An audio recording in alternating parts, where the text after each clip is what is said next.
Sa ibang balita, arestado sa Kawit, Cavite ang isang security guard na bumaril sa kapwa gwardiya. Sa Cavite City naman, isang barangay tanod ang nasawi matapos masagasaan ng pickup.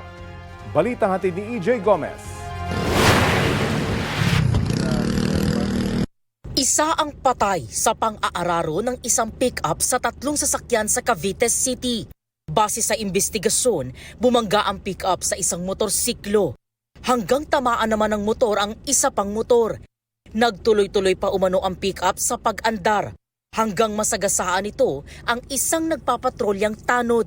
Sinubukang tumakas ng pick-up hanggang bumangga naman ito sa isang minibus. Dead on arrival sa ospital ang nasagasaang tanod na kinilalang si Ismael Bombales. May 6 na iba pang sugatan. Batay sa resulta ng breath analyzer test, positibong nakainom ng alak ang pickup driver.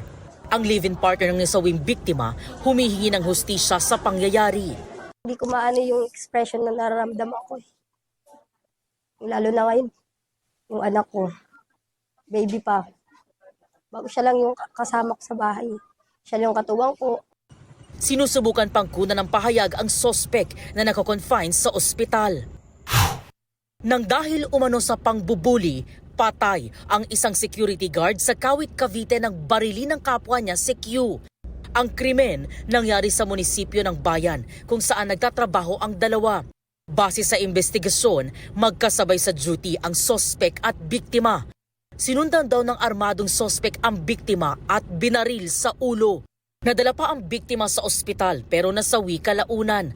Arestado ang gwardyang bumaril. Paliwanag niya. Kaya ko binaril yun, sir.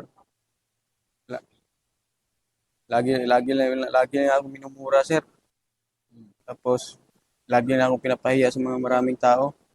Hindi muna nagbigay ng pahayag ang asawa ng biktima. Maharap ang sospek sa reklamong murder. EJ Gomez, nagbabalita para sa GMA Integrated News.